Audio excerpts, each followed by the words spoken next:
A quiet waitress with burn scars and a limp was mocked by 3 men in a diner, laughed at, photographed, and humiliated for the wound she carried from war.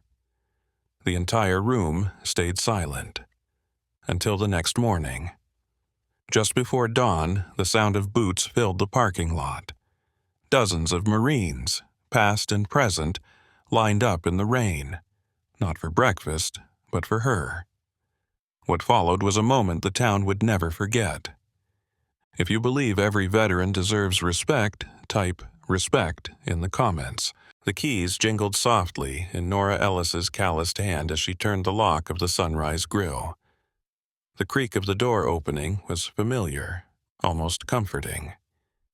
It was always quiet at 6 o'clock a.m., before the coffee pots started to hiss, before the clatter of cutlery and conversation filled the small-town diner. She stepped inside, her worn sneakers making soft contact with the linoleum floor, and exhaled. The scent of yesterday's bacon and bleach still lingered in the air. Routine. Familiar. Safe. Her limp was worse in the mornings, stiff from the cold that crept in overnight. She made her way behind the counter, the muscle memory of 8 years guiding her hands as she flicked on lights, started the burners, and prepared for another day of quiet service. Most people saw an aging waitress with a tired smile and a hitch in her step. Few looked long enough to notice the burn scars climbing up her left arm, the slight tremor in her right hand when she poured the first cup of coffee. Nora didn't advertise her past. It wasn't something you offered up between omelet orders and refill requests. But there was a time, not so long ago, when her hands had stabilized field tourniquets under rocket fire. When her voice had calmed terrified 19-year-olds bleeding in desert sand. When her own screams had been lost in the roar of a fire after the field hospital explosion that ended her military career. None of that made it into the small talk over pancakes. She was just Miss Nora now, quiet, dependable, the woman who always knew how you liked your eggs and never judged a rough morning. She moved with precision, unwrapping silverware and wiping down the counter. A pale scar peeked out from beneath her sleeve as she polished the pie display. The early sunrise streamed through the front windows, casting long shadows across the booths. Her favorite, Booth 7, sat in the back corner, tucked beside a window that framed the morning light just right. She didn't know why she favored that seat. Maybe because it was far enough from the door. Maybe because from that angle she could see everyone and everything. Nora took a moment to rest against the counter, one hand unconsciously drifting to the dog tags she wore beneath her uniform shirt. They weren't hers. They had belonged to Corporal James Leary, the young soldier she couldn't save. She wore them not for guilt, but as a promise to keep going, to serve in a different way. Outside, the town was just beginning to stir, but inside the diner, Nora Ellis was already on duty, scarred, silent, and stronger than anyone truly knew. The hiss of the coffee pot was the first real sound that marked the start of the day. Nora Ellis stood by the counter, watching dark liquid stream into the carafe, steam curling like breath into the cold morning air. She rotated her wrists slowly, wincing as old burn scars stretched tight over healed skin.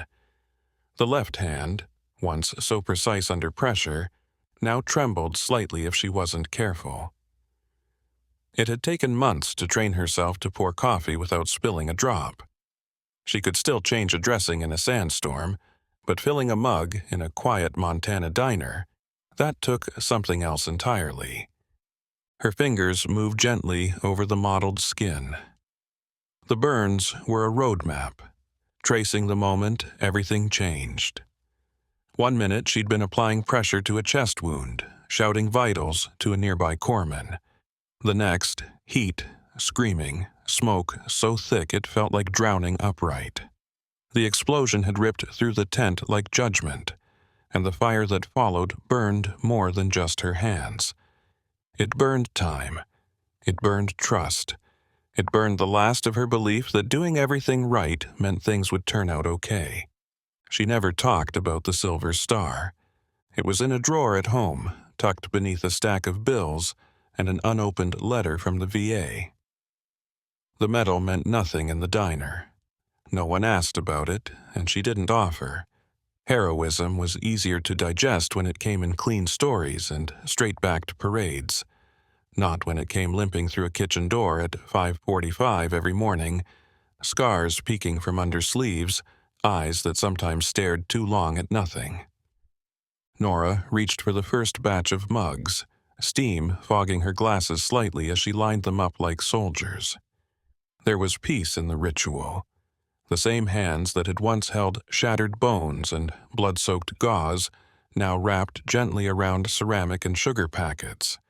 This was her battlefield now, a different kind of triage. Here, the wounds were emotional. Loneliness softened in warm booths. Regret smoothed out over hash browns and black coffee. The front bell jingled. Early, regulars trickling in. Farmers, factory workers, old-timers who knew how to nod instead of talk too much. Nora straightened her apron, pushed her sleeves down, and smiled the way someone does when they've taught themselves how to keep going, even when it still hurts.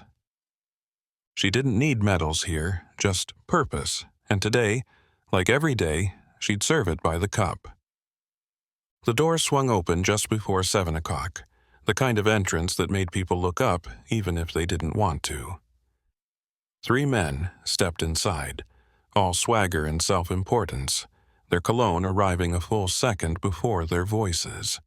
Laughter, too loud for this early in the morning, bounced off the tile floor like a dropped tray. They wore matching company polos with crisp collars and names embroidered in cursive over their hearts, as if a uniform could manufacture respect. Nora glanced up from behind the counter. Just a glance. Then she returned to refilling the sugar dispensers, her fingers steady even as her stomach turned. She'd seen the type before, temporary power wrapped in khaki slacks and Bluetooth earpieces. They sat at booth 9, across from the coffee machine, in full view of her limp as she moved between tables. "Hey, look at this," one of them said, eyes flicking to her name tag. "Nora. Battle-tested coffee, huh?" The others chuckled, not the kind of laugh that invited others in, the kind that pushed people out. Nora didn't respond. She adjusted the tray in her hands and moved toward the table 4. Her gait betrayed the weight she tried to hide, left side slow, stiff, dragging just slightly. A familiar rhythm her body had learned in the absence of normal. A phone clicked, subtle, but not subtle enough. "Dude, did you just take a picture of her limp?" "Yeah," the man whispered, though not quietly. "Gonna send it to Brandon. Told him this place hires war freaks. Guess I wasn't wrong." The laughter came again, sharper this time. More mean than amused. Across the diner, Diego dropped a plate louder than necessary, his jaw clenched. Nora caught the sound but didn't flinch. Instead, she returned to the counter and began wiping down a spotless surface. Not because it needed cleaning, but because it gave her hands something to do. "Seriously, who lets someone like that handle food?" another said, just loud enough to ensure it carried. "What if she snaps or something? PTSD eggs on the side." The words landed like old shrapnel, not fatal, just familiar. Nora exhaled slowly through her nose, focused on her breathing. Inhale, hold, exhale. She'd survived explosions, triage under enemy fire, the screams of children and soldiers alike. This was different. This was the quiet warfare of ignorance, and it always left bruises no one saw. She didn't look at them, didn't need to. They were already small in her eyes, just another kind of battlefield. And she'd been trained for worse. From behind the pass-through window, the kitchen felt like another world, filled with the sharp scent of onions on the grill, the rhythmic scrape of spatulas, and the occasional hiss of steam rising from a pan. But even there, the laughter from Booth 9 leaked through the thin walls like a bad smell, clinging to everything it touched. Diego stood at the dish station, sleeves pushed up to his elbows, soap suds clinging to his arms. He could hear every word those men said, each one sharper than the last, aimed like darts at Nora, who moved quietly from table to table as if nothing was wrong. Her limp was more noticeable now. He could tell. She was favoring her leg more than usual, her steps slightly shorter, shoulders tighter. He shoved a tray into the rinse sink harder than he meant to, sending a splash of warm water across the counter. "Why doesn't she say something?" he muttered, the anger bubbling in his throat like boiling grease. "Why does she just let them say that crap?" The cook, an older man named Walter, who'd been flipping eggs in that kitchen for nearly 2 decades, didn't look up from the griddle. He flipped a pancake with slow precision, then glanced sideways at the boy. "Because silence is sometimes stronger," he said. Diego scoffed, grabbed a clean plate. "Doesn't feel strong." "It isn't supposed to feel strong," Walter said, voice calm but sure. "It's supposed to be strong." In the front of the diner, Nora placed a fresh pot of coffee on the warmer. Her back was straight, chin lifted just enough to keep dignity intact. She moved as if those words hadn't pierced the air like barbed wire. But Walter saw it. How her hands lingered on the edge of the counter a second too long. How her breath caught before the exhale. "They think she's weak," Diego said, lower now. "Like she can't fight back." Walter turned to him finally. "Kid, she already did her fighting. Did it in places those suits wouldn't last a minute.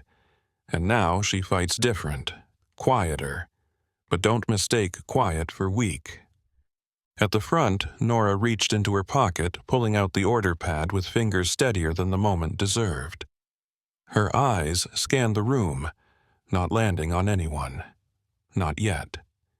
She was still working, still serving, still choosing to be better than the noise. Thin walls let words through. But character, that didn't need walls to be known. It carried itself even when no one was listening. "Hey, Sergeant, forgot your gun at the table?" The voice rang out across the diner like a cracked bell, sharp, mocking, meant to turn heads. It did. A few patrons glanced up, uneasy, but most kept their eyes low, pretending to read menus they'd already memorized. The other 2 men at the booth burst into laughter, not because the joke was clever, but because cruelty shared in company always felt safer. Nora didn't stop. She was already moving toward their table with a pot of coffee in one hand and a towel in the other, steady as ever. But for just a fraction of a second, her hand faltered, drifting down to her hip, where her sidearm had once lived, muscle memory triggering from years of instinct. The movement was subtle, nearly invisible. Nearly. She caught herself before it showed and adjusted the towel, dabbing a non-existent spot on the edge of the table. Her smile was faint, practiced. Just enough to say, "I heard you," but not enough to invite another round. Her silence was not surrender, it was discipline. "Need anything else?" she asked, voice smooth, neutral, like a radio transmission in hostile territory. One of the men smirked. "Yeah, a waitress who can walk straight." The laughter came again, louder this time. Forced, like boys daring each other in the dark. Nora didn't flinch. Not this time. She stacked their empty plates, one by one, slow and careful. Her hands moved with purpose, but her knuckles had gone white, gripping the tray like it was the only thing anchoring her to the moment. The tray shook just enough to rattle the cutlery, but no one seemed to notice, except Diego, who stood behind the counter, rage blooming behind his eyes. She turned and walked away, shoulders square, gaze fixed on the kitchen doors. The plates clinked softly as they settled onto the pass-through, but the sound couldn't drown out the echo of the word sergeant twisted into a joke. That word used to mean something, used to carry weight, command, respect. Now it was just another weapon for people who had never held one in their lives. In the quiet behind the counter, she paused to breathe. Just one breath, deep and even. Her heart thudded in her chest like boots on gravel, but her face gave nothing away. The burn scars on her hands prickled beneath her sleeves as if remembering their own fire. She didn't look back, didn't give them the satisfaction, but every step she took toward the kitchen was heavier than the last. Some wounds heal, others just learn how to hide. They left without saying goodbye. Just the scrape of boots on tile, the clink of ice in their half-finished glasses, and the creak of the door swinging shut behind them. The laughter lingered a moment longer, like cigarette smoke after a flame dies out, thin, bitter, and hard to forget. Booth 9 sat empty now. Crumpled napkins littered the tabletop, smeared ketchup clinging to the edge of a plate. Nora moved in with quiet efficiency, wiping away the mess as if it were just another spill. Her face gave nothing away. Not the ache in her hip, not the dull throb in her temples, not the way her jaw had been clenched so long she barely noticed anymore. On the table, right beside the water ring left by a sweating glass, lay a single coin, 1 quarter, placed deliberately face down. Heads turned away. Diego spotted it before she did. He moved toward the table, dish towel clenched in his fist. The fluorescent lights caught the tarnished metal, dull and mocking. He picked it up like it might burn him. "This is what they left?" he asked, voice sharp, jaw tight. "After all that?" Nora glanced at the coin, then at Diego's trembling hands. She didn't touch it, didn't need to. He held it out to her like it was something she was supposed to take. "This is a joke. A slap in the face." Nora only looked at him. Her eyes were steady, unreadable. She turned back to her tray, gathering the last of the dishes. "Why does no one stop them?" he asked, louder this time. "Why does no one ever say anything?" Her pause was short but weighted. "Because most people don't want to choose sides," she said quietly. "They want to stay comfortable." Diego shook his head. "So we just let them walk all over people like you?" Nora gave a faint, almost imperceptible shrug. "They don't walk over me. They just don't know what I've walked through." She turned back toward the kitchen, tray balanced in her hands, the same hands that had once stitched open wounds under fire, now picking up greasy forks and empty coffee cups. But there was something unbreakable in the way she moved, something untouchable. She carried the tray like a shield. Diego stared down at the quarter still resting in his palm. Then, without a word, he crossed the room, opened the till, and dropped it in. Not because they deserved to be remembered, but because she did. And because dignity, even when bruised, didn't ask for revenge. It just kept standing. The kitchen door swung closed behind her with a soft thud, muting the clatter of the diner like a curtain falling between scenes. Nora moved past the fryer, past the prep counter, past the shelves of plastic-wrapped buns and metal trays. Her feet found the corner by the sink almost without her thinking. A place she went when her body needed stillness but her mind wouldn't allow it. She leaned against the stainless steel, one hand bracing herself, the other pressed to her chest where the dog tags lay heavy beneath her shirt. Her breath came shallow, controlled. She focused on the rise and fall of it, counting it like she used to when triaging soldiers under fire. Inhale, hold, exhale, again. The air was thick with grease and bleach, but she barely noticed. Somewhere deep in the back of her mind, a voice echoed. A scream, sharp and panicked, tearing across a night filled with fire and sand. It wasn't the scream of a stranger, it was a boy. 18, maybe. Her patient. Her responsibility. He'd called her name once before it happened. Before the flames took him, and part of her too. She hadn't thought of him in weeks, maybe months. But tonight, that quarter, that laugh, that mock salute, it peeled something open. Her hands moved on instinct, reaching for the soap. She pumped it into her palm and started scrubbing. Hard. The water ran too hot, but she didn't adjust it. Her fingers scrubbed over the burn scars, over the memories etched into her skin like ash. She scrubbed the backs of her hands, then her wrists, then her forearms, rubbing until the skin turned pink, then red. It wouldn't come off. The scars stayed. They always stayed.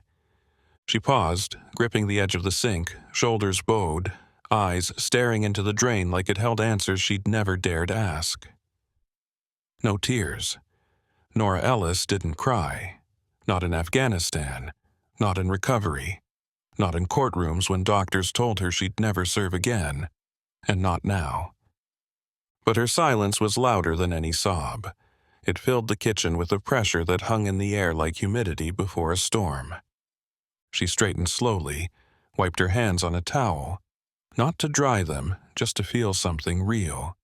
Then she turned back to the door, spine rigid, apron smoothed, expression blank. Because no one outside needed to see what had just broken, quietly, where no one could hear. The last of the regulars had gone home, leaving only the hum of the old ceiling fan and the soft clink of dishes being stacked for the night. Nora moved slowly now, fatigue settling into her bones like evening frost. She cleared tables without needing to think, her body on autopilot, her mind still in the kitchen where silence had swallowed her whole an hour earlier. Then the bell above the door jingled. 10 minutes to closing. She looked up, a reflex more than curiosity, expecting a straggler with a takeout order or maybe someone chasing a forgotten wallet. But the man who stepped through the door wasn't either of those things. He was tall, with broad shoulders that hadn't quite lost their military posture, even under a civilian coat. His gait was deliberate. Not slow, not fast, controlled. He scanned the room once, eyes sharp, assessing, then nodded faintly and made his way to the counter. Nora straightened, brushing a few crumbs into her hand and offering the polite smile she'd worn all day. "Kitchen's just about closed, but I can still get you coffee." "Black's fine," he said. His voice was low, measured, not tired but seasoned, like a man who'd seen enough to speak only when it mattered. She poured the coffee, setting it gently on the counter in front of him. He wrapped his hands around the cup, but didn't drink right away.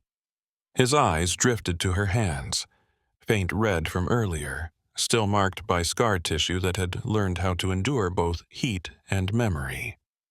Then his gaze dropped to the way her left leg stiffened when she shifted her weight, how she moved like someone who knew every step could betray her if she wasn't careful. She didn't offer conversation, and he didn't ask for any. They existed in a quiet sort of truce, the kind that doesn't need filling. When he finished his coffee, he placed 2 bills on the counter, a 20 folded around a crisp 100. Tucked between them was a small scrap of paper, torn from a notebook, the ink dark and deliberate. Nora didn't see him leave. 1 second he was there. The next, the door was swinging shut, the bell's chime fading like breath. She unfolded the note slowly, her fingers trembling just slightly as she read the message written in clean, slanted print. "You saved more lives than they'll ever understand." No name, no return address, just that. She stared at the words for a long time, her breath shallow again. But not from pain. Sometimes recognition doesn't come with medals or parades. Sometimes it walks in 10 minutes before closing, drinks its coffee, and leaves behind something far more valuable than a tip.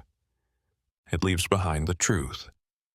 Rain fell in a steady curtain over the town, turning the streets slick and silver beneath the early light. The kind of rain that made you pull your collar up a little higher, linger over your morning coffee a little longer. Most mornings in this town started slow. Sleepy footsteps on wet pavement, steam rising from cracked sidewalks. But today, the air felt charged, restless, like something just beneath the surface had started to stir. At the gas station, two old-timers sat beneath the awning, sipping from styrofoam cups, eyes fixed on the horizon as if watching for something. One leaned over and muttered low, "You hear about the base?" Last night, lights on for the first time in months. Not just lights, military trucks, real ones, blacked-out windows, serious stuff. Down the road at the bakery, a teacher picking up muffins for her class heard a different version. They said the name Nora came up, the waitress at Sunrise. Someone mentioned her, something about service records. Honors. The words came soft, uncertain, but not dismissed. Not in a town where everyone knew someone who served. At the barber shop, the local deputy was getting his usual trim when a mechanic wandered in, soaked from the waist down. He pulled off his ball cap and shook it dry. "Swear to God I saw him. 6 Humvees, maybe more, heading north just after midnight, toward the highway diner." The barber paused mid-snip. "Nora's place?" The mechanic just nodded. Didn't stop, just kept rolling, slow, like they were looking for something. It didn't take long for the whispers to weave themselves into something sharper.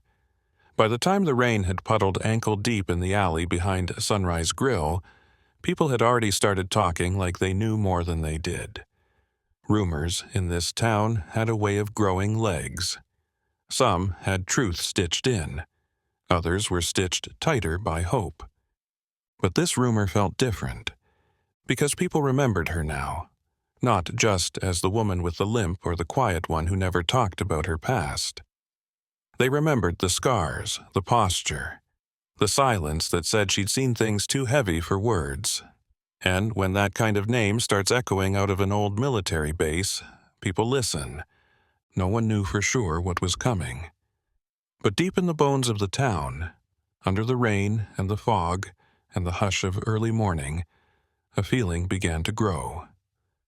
Respect was on its way back, and it was bringing company. The key turned just like it always did. 2 clicks to the right, a soft push of the shoulder, and the Sunrise Grill opened its arms to another day. Nora Ellis stepped inside. Flicked on the lights with the same motion she'd made thousands of times before, and breathed in the scent of yesterday's coffee and worn vinyl. The rain still fell, steady and patient, tapping against the front windows like a memory trying to get in. She didn't notice it at first. Habit had her moving on autopilot, stacking mugs, setting napkin holders straight, checking the burners behind the pass-through. It wasn't until she walked to the front to flip the open sign that she saw them. 5 men stood in the parking lot, shoulder to shoulder, motionless under the rain. Uniforms darkened by water but pressed sharp. Each man at attention, backs straight, eyes forward. They didn't shift, didn't blink. The downpour soaked their hair, dripped from their brows, pooled around their boots, but none of them moved. Nora froze, her hand hovering near the sign. One of them was older, silver at the temples. Another looked barely old enough to shave, but they all wore it the same. The bearing, the code, the weight of it. You don't forget that kind of discipline. You don't mistake it for anything else. A low rumble cut through the quiet, followed by the crunch of gravel.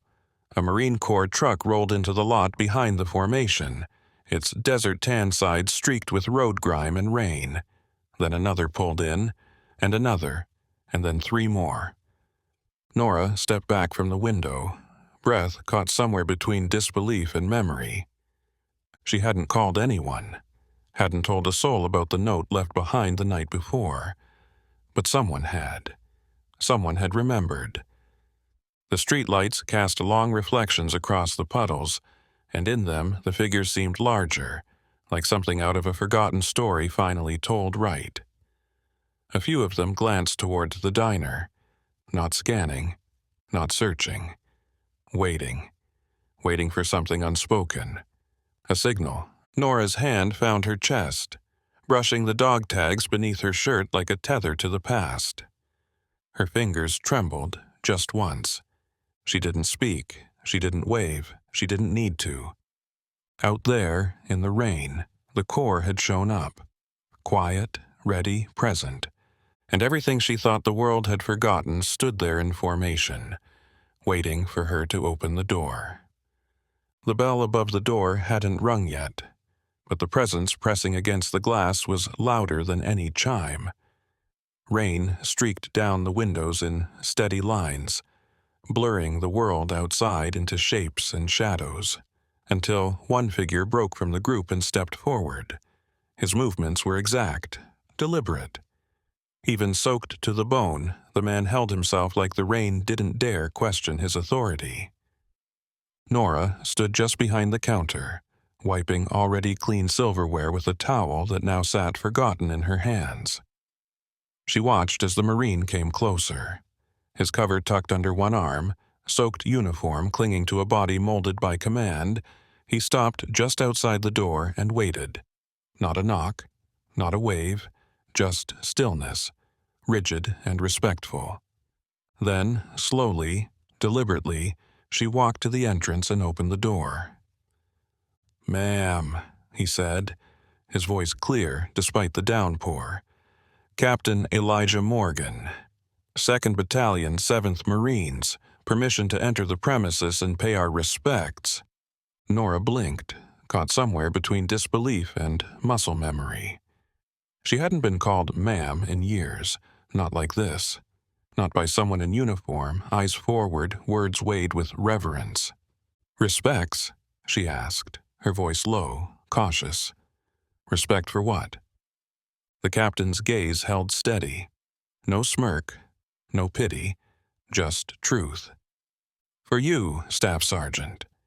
For service the country forgot to honor." For a moment, time narrowed to the space between them. The rain, the years, the weight of what was and what never got said. Nora felt something tighten in her throat. Not weakness, not pain, recognition. As if someone had finally seen past the apron and the coffee pot, past the limp and the quiet smiles to the woman who'd once stitched wounds in blood-soaked sand, who'd dragged a private to safety under gunfire, who'd watched too many of her own never make it home. She stepped aside without a word. Captain Morgan entered with practiced grace, rainwater trailing behind him like an extension of his resolve. One by one, the others followed, boots tapping respectfully across tile, eyes scanning the diner not in scrutiny, but in silent salute. Nora didn't speak as they took their places, didn't trust her voice to hold. But as the captain nodded once more and another Marine snapped to attention near Booth 7, she realized something she hadn't dared believe. They weren't here to remember war. They were here to remember her. By 7:15 a.m., the Sunrise Grill looked nothing like it had the morning before. The soft flicker of overhead lights shone down on pressed uniforms and boots that had walked in deserts and jungles, across flight decks and through muddy fields. Rainwater pooled quietly near the front door, dripping from covers tucked under arms and jackets shrugged off with care. No one complained, no one needed to. More than 24 Marines and soldiers filled the small space, some freshly shaven, others with salt and pepper hair and faces etched by time. They moved with a calm purpose, not speaking unless spoken to, each step as measured as if they were still on base. There was reverence in their silence, a language older than words. Nora stood behind the counter, still, watching as they filtered in. No orders placed, no one rushed to a table. They simply approached her one by one, eyes meeting hers, then snapping into crisp salutes before taking a seat. The motion repeated again and again. Simple, honest, undeniable. Every salute felt like a weight being lifted from her chest, one memory at a time. A young private, barely out of basic by the look of him, took a stool at the counter. His hands trembled slightly as he set down his cover. Next to him sat a man old enough to be his grandfather, a retired general in civilian clothes, his posture unmistakable even without the stars on his shoulder. The two spoke briefly, a few words exchanged between sips of coffee. Rank didn't matter here. It never did when respect was the only uniform required. At booth 7, Nora's usual table, a corporal from the 82nd Airborne quietly placed a patch on the table. His unit insignia frayed at the edges, the kind carried through more than one deployment. He didn't explain. He just left it there, as if adding it to something sacred. Diego watched from the kitchen pass-through, towel in hand, eyes wide. He had never seen anything like it. None of them had. Outside, more vehicles rolled in slowly, respectfully, as if even the engines understood the moment. Inside, the walls seemed to hold their breath. Nora didn't sit. She didn't need to. This was her formation, her ceremony, her recognition. And though she hadn't asked for it, hadn't expected it, the message was clear in every nod, every salute, every pair of boots that stepped across the threshold. She had never been forgotten. And now, finally, she was being seen. The clatter of cutlery had quieted. Conversations, if they had started at all, drifted into silence. Boots rested squarely on the diner's tiled floor, hands wrapped around coffee cups that steamed like breath on a cold morning. The only sounds were the low hum of the refrigerator compressor and the distant whisper of rain still tapping against the windows. Then, from the middle of the room, Captain Morgan stood. He didn't raise his voice. He didn't need to.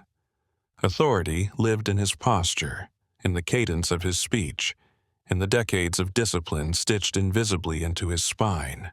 "This establishment," he began slowly, the words echoing across linoleum and linings of memory, "is now under temporary military observation." A pause, not dramatic, just deliberate, measured like everything else about him. For the duration of one thank-you breakfast. Nora, still behind the counter, froze with a coffee pot in hand. Around her, the air shifted, lightened, not with laughter, but with something deeper, understanding. Captain Morgan turned slightly, his eyes sweeping the room, not in judgment, but with awareness. He wasn't speaking to his fellow soldiers. They already understood. He was speaking to the town, to anyone who might still be watching, to anyone who might need reminding. "Any disrespectful civilians," he continued, "will be escorted off the premises, without discussion." No one laughed, but more than a few smiled. It wasn't the kind of smile meant for amusement. It was the kind that says, finally. The kind that says about damn time. By the window, a man in an Old Navy windbreaker nodded once, then went back to his eggs. A mother with a baby on her lap held the child a little closer, her eyes shining with something between awe and gratitude. Diego, standing behind the counter, smirked quietly, then offered the captain a mock salute as he returned to drying plates. Captain Morgan said no more.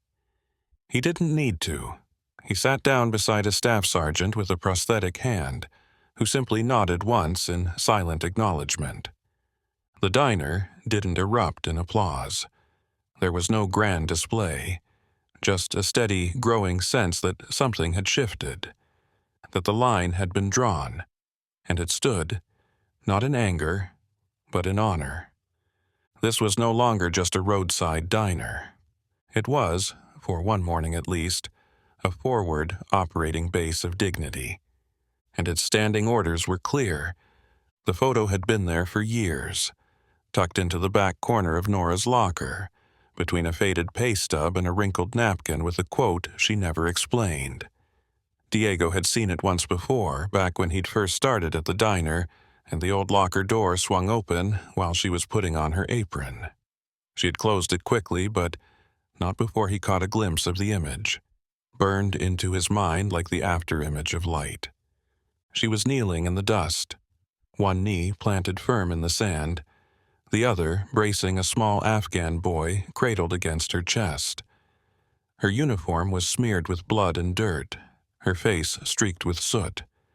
Her expression wasn't fear, it wasn't even panic, it was focus. Calm, fierce, unmistakably composed in the chaos. Behind her, a crumbling wall, smoke rising in the distance. Around her, nothing but silence and ruin. This morning, after the salutes and the stillness, after Captain Morgan's words echoed into the soul of the diner, Diego knew that photo couldn't stay hidden anymore. He asked permission, of course. Not from Nora, she wouldn't have allowed it. But from Dave, the manager, who looked at Diego for a long moment, then nodded once. "She's not going to like it," he warned. "She doesn't have to," Diego replied. "It's not for her, it's for us."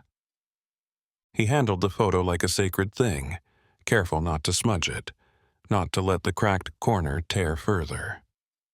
He took the frame from a retired dessert special poster and replaced it with the image. Simple wood, no embellishment, just truth in glass. He mounted it on the wall beside the counter, just beneath the daily specials chalkboard, right where everyone could see it when they walked in. It wasn't flashy. It didn't need a plaque. "She's our hometown hero," Diego said softly, stepping back to admire it. And it's time people knew. A silence fell in the diner as the first few patrons noticed. Heads tilted. Conversations stopped mid-sentence. And for a moment it felt like time bent slightly, honoring something it had overlooked for too long. Nora didn't see it right away. She was refilling a coffee cup, her back turned. But when she finally looked up and followed the stillness to the wall, her breath caught. Not from embarrassment, not from pride, from memory. The kind that never really leaves, no matter how many aprons you wear over it. By mid-morning, the diner parking lot looked like something out of a different world. Uniforms, Humvees, and the low murmur of voices that spoke in shared code. The rain had thinned to a drizzle, and the clouds hung low, heavy and gray, as if even the sky was holding its breath. The news van pulled in quietly, almost cautiously. No sirens, no fanfare, just the soft crunch of tires on wet gravel. The logo on the side read Channel 6, the local station that usually covered weather updates and high school football scores. But today, they'd heard something that didn't sound like a routine story. A convoy, a line of soldiers, a name. Nora Ellis. The reporter was young, maybe mid-20s with rain-damp hair and a microphone clutched like a lifeline.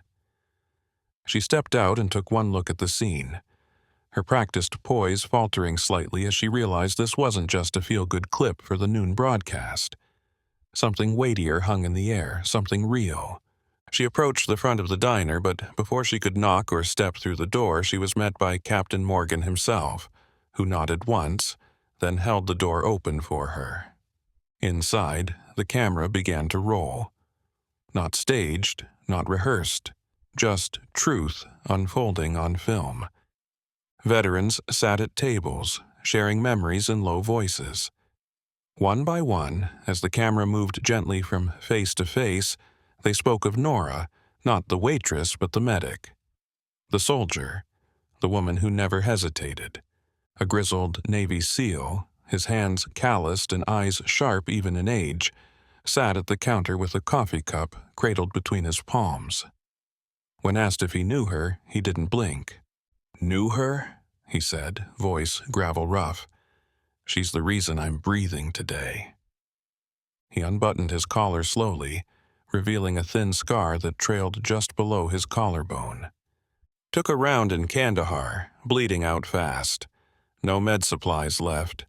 She took off her bootlace and tied it around my chest. Said it wasn't regulation. Saved my damn life. No embellishment, no exaggeration. Just fact, spoken plainly. The camera caught it all. Her photo on the wall. The salutes.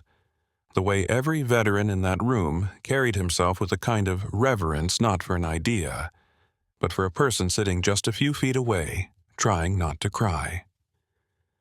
Nora stood in the kitchen doorway, half hidden in shadow, watching it all happen. Not as a hero, just as herself.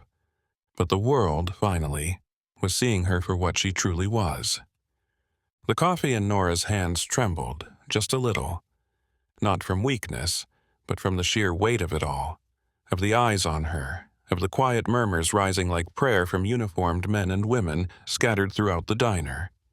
She moved from table to table, her limp steady, her posture unyielding, apron tied like armor. The pot she carried was just coffee, but this morning it might as well have been communion. "More for you, Sergeant?" she asked a man in desert camo, who straightened reflexively at the title. "Ma'am," he said, nodding as he held out his cup. "Yes, please." Everywhere she went, it was the same. "Ma'am," "Sergeant," "Staff Sergeant." The titles she hadn't heard in years returned like lost comrades, echoing through the worn booths and around chipped Formica tables. They didn't say it out of formality. They said it because it was right. Near the window, a soldier with a fresh scar running along his cheek stood as she passed. "You don't remember me," he said, his voice tight, emotion barely leashed. "But in Helmand you pulled me off a truck under fire. You dragged me 50 yards through open ground. I was bleeding from my leg and screaming like hell. You didn't flinch." Nora's face softened, her eyes searching his. She didn't say whether she remembered or not. She just refilled his cup and laid a hand gently on his shoulder.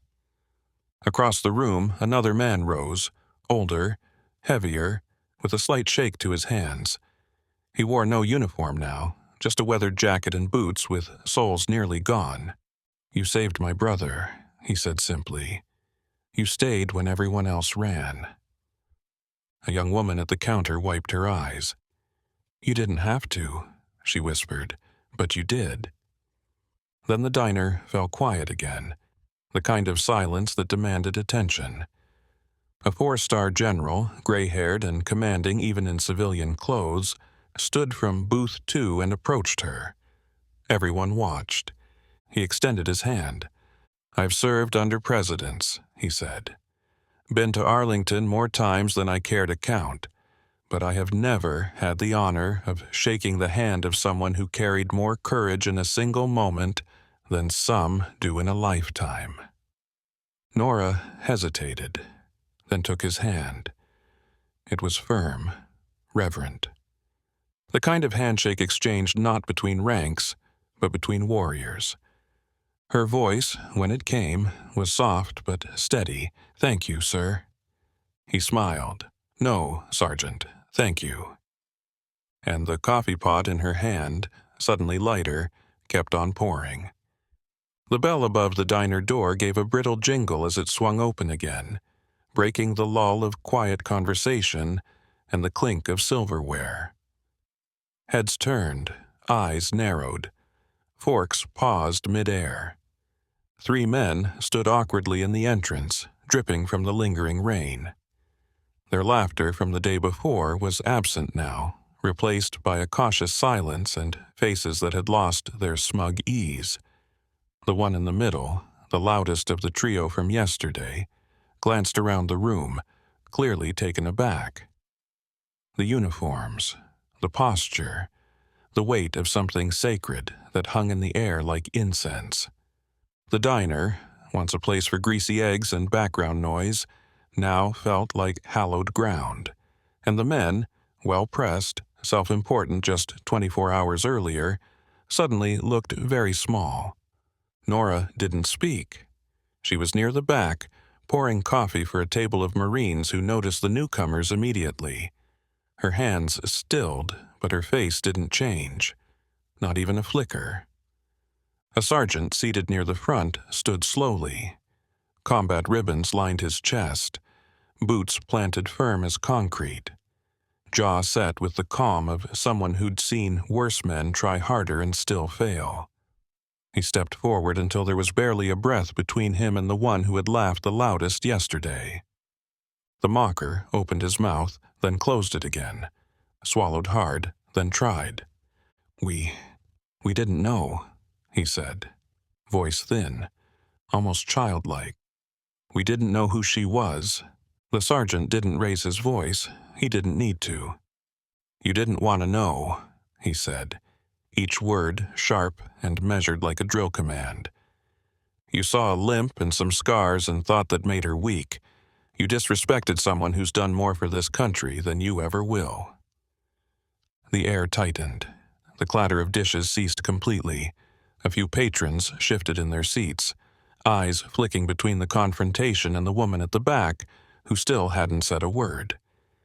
The second man mumbled something about an apology, but it dissolved into nothing. No one stepped forward. The third turned to leave first. The others followed, heads low, the door swinging shut behind them with a finality that felt more like a dismissal than an exit. The sergeant turned, walked calmly back to his seat, and nodded once in Nora's direction. She simply poured another coffee. Not because she didn't care, but because she already knew. Some battles don't need a counterattack. Just truth. And the courage to stand still while others finally see it. The coffee pot had long since gone quiet. Plates sat empty, conversations low and reverent. The clinking of silverware gave way to the hush of something deeper, anticipation. Nora stood at the counter, one hand resting lightly on its worn surface, the other gripping a dish towel she wasn't using. Her eyes weren't on anyone in particular, but everyone looked at her. She had been silent through the morning, moving table to table, pouring coffee, accepting salutes, enduring gratitude that felt larger than she was ready to hold. But now something in her shifted. Not anger, not pride, just a quiet resolution that rose from somewhere long buried. Her voice, when it came, wasn't loud, but it carried. "I didn't come here for medals." Every head turned, forks paused mid-lift, chairs stopped creaking. Even the rain, tapping gently against the windows since dawn, seemed to hold its breath. "I came here for peace," she continued. "Not recognition. Not applause. Just the kind of peace that lets you sleep through the night without remembering how someone screamed your name and you couldn't get to them in time." She exhaled, the breath shaky but sure, her knuckles pale against the counter's edge. But peace doesn't come from pretending pain doesn't exist. It doesn't come from silencing the past or ignoring the cost of service. It comes from acknowledging it, from carrying it, and still choosing to be kind. No one spoke. Not the generals. Not the privates. Not the locals who had wandered in for breakfast and stayed for something they didn't have a name for. Even the news crew froze, cameras rolling but no longer needed. "I was a medic," she said softly. "I didn't carry a rifle. I carried lives, held them together with gauze and adrenaline and hope. Some I saved, some I didn't. And every day I live with both." Her eyes met Diego's for a beat. He stood behind the pass-through, eyes wide, a dish still in his hands, unmoving. "I work here because this is the only place I've found that's quiet enough to think and busy enough to keep from drowning.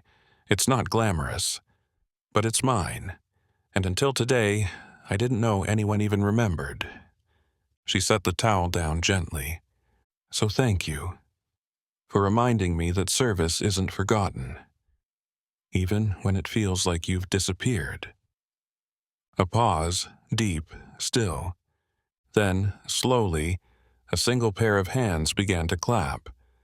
Then another and another. But Nora, back straight, eyes steady, didn't acknowledge the sound. She just returned to the coffee pot, because kindness, like strength, is quiet, and she had more to serve. The booth by the window had always been Nora's spot. It wasn't marked, never claimed out loud, but everyone knew. She started her mornings there before the rush came in, sipping lukewarm coffee in the stillness, folding napkins while watching the sun rise behind the rusted gas station across the road. It wasn't glamorous. It wasn't grand. But it was hers. 2 days after the convoy rolled through town and the salutes fell like a quiet storm, the sign appeared. Hand-carved wood, smooth and simple, mounted just above the booth's edge. The letters were burned in, not painted, dark against the honey grain. Reserved for veterans, where scars are welcome. Nora saw it when she walked in at 6:01 a.m., keys still in hand, apron not yet tied. She stood motionless for a long moment, the raincoat still clinging to her shoulders. Her gaze drifted from the sign to the newly framed photo that now hung on the wall just above it, her kneeling in the dust beside a wounded child, the memory she'd tried to keep in the back of a locker now resting where everyone could see. Beneath the photo was a brass plaque, polished and precise, screwed gently into the wall. The inscription was brief, but it struck like thunder wrapped in velvet. Not all wounds are visible. Not all heroes wear smiles. But some wear aprons and keep on serving. She didn't move at first, just stood there, soaking in the weight of it. The recognition she'd never asked for, the truth she'd tried to live quietly. Her hand went to her chest, fingertips brushing the spot where her dog tags rested beneath her shirt. The diner wasn't full yet, but the few patrons already inside noticed. An older man in a Vietnam vet cap nodded slowly. A young woman in scrubs placed her phone down and just stared. No one clapped, no one cheered. That would have broken the spell. Nora finally made her way to the booth, not with her usual quiet fatigue, but with something straighter in her spine. She ran her fingers along the plaque, not to read it. She already knew what it said, but just to feel its presence, its permanence. She didn't sit, not yet. Instead, she turned, tied on her apron, and got to work.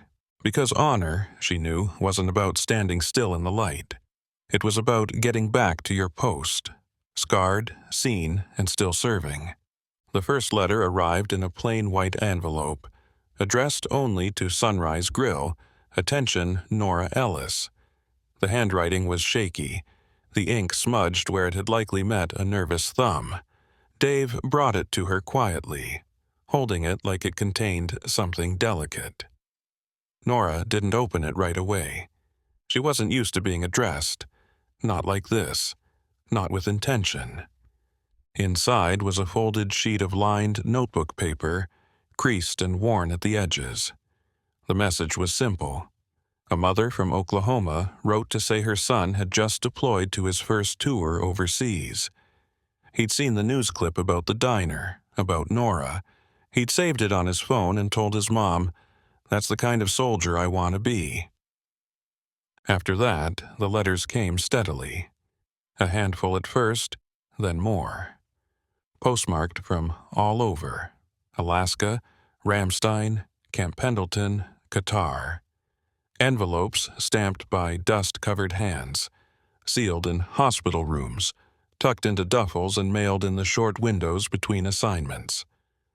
One came from a former Army Ranger who wrote in blocky print with trembling fingers. He said he hadn't left his house in 3 years. Couldn't stand the sound of crowds, of doors slamming, of people asking questions they didn't really want answers to. But after watching what happened at the diner, Watching the line of soldiers who hadn't forgotten her, he stood up, walked 3 blocks to the post office, asked the clerk for a stamp for the first time since his discharge. "You made me believe again," he wrote. Just that. No name, no return address. Another envelope held a photograph. A Marine sergeant with his daughters on either side, all 3 smiling in the sun. On the back, just 5 words in clean capital letters. "Because of you, I'm still here." Nora kept the letters in a shoebox beneath booth 7.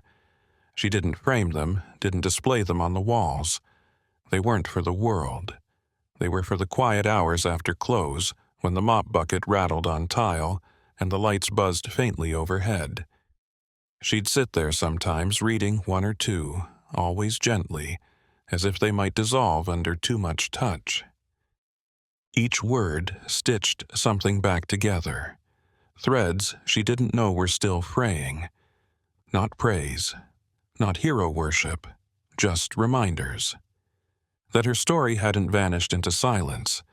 That scars, when carried openly, had the power to guide others through the dark. That she mattered. Still, they never came back. The 3 men who once laughed too loud and tipped a quarter never stepped through the doors of the Sunrise Grill again. Maybe it was shame. Maybe it was fear. Maybe they simply couldn't stomach a room that now knew who they really were. In the end, it didn't matter. Their absence became its own kind of apology. Unspoken, incomplete, but enough.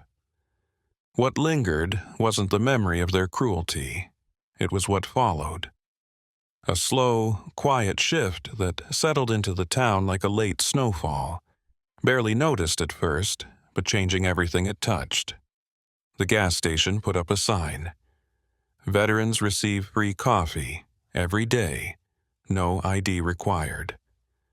Across town, a sandwich shop added a note to their menu. 10% off for those who've served. No fanfare, no grand announcements, just acknowledgement. At the local high school, a history teacher paused mid-lecture to ask her students if they knew what a combat medic really did.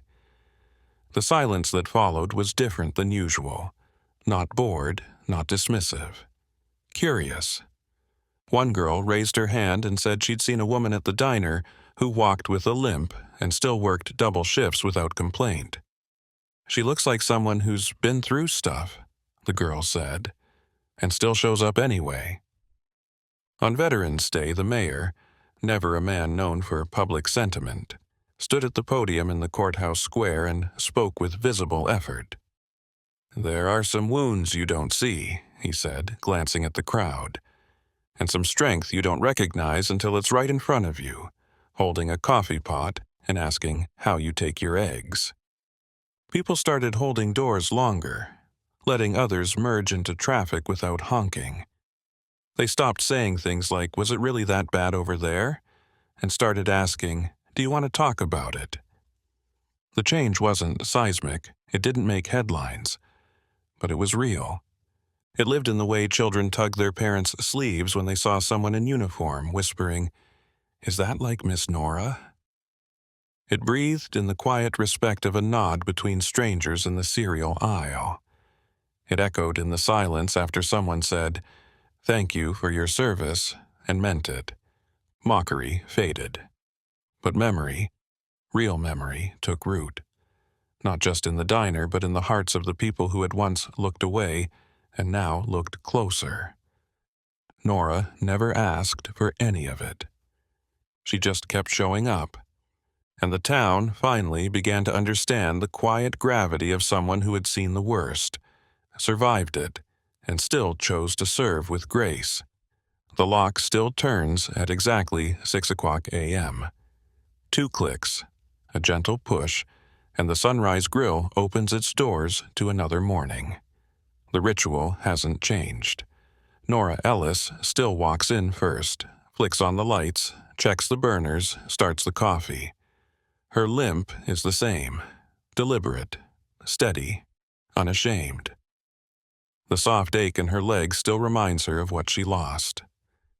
But now it also reminds her of what she kept. The diner hums to life slowly, like it always has. Mugs lined up like soldiers in formation, booths waiting to be filled. The smell of bacon beginning to lift into the air. But there's a new rhythm now, one that's grown into the town's bones. Every Thursday, before the light breaks over the horizon, they arrive. It starts with one or two, always early, always silent. Marines in dress blues or weathered civvies, boots clicking on the pavement as they line up outside, then more. Some young, faces still smooth and eyes too bright. Others older, weathered by years and memory. Medals tucked into coat pockets or pinned discreetly to lapels. They come not for breakfast, though they order it. They come for her. By the time the first pot of coffee is brewed, the line has grown. It snakes around the corner of the building, quiet, composed. No one complains. No one pushes. They wait like they've been trained to, disciplined, still, with a reverence reserved only for those who've earned it. Nora sees them through the window, the way she always does. And every time, without fail, she pauses just for a second. Her fingers rest on the countertop. Her eyes soften, not with disbelief, not anymore, but with the quiet weight of recognition. Not just being seen, but being honored. They don't need speeches. They don't need ceremony. Just two words, offered in a firm voice or a soft whisper, sometimes with a salute, sometimes with a nod. Thank you. She never asked for them, never sought applause. But those words find her now, week after week, carried in by boots that once walked the same dust she did, spoken by voices that know the cost.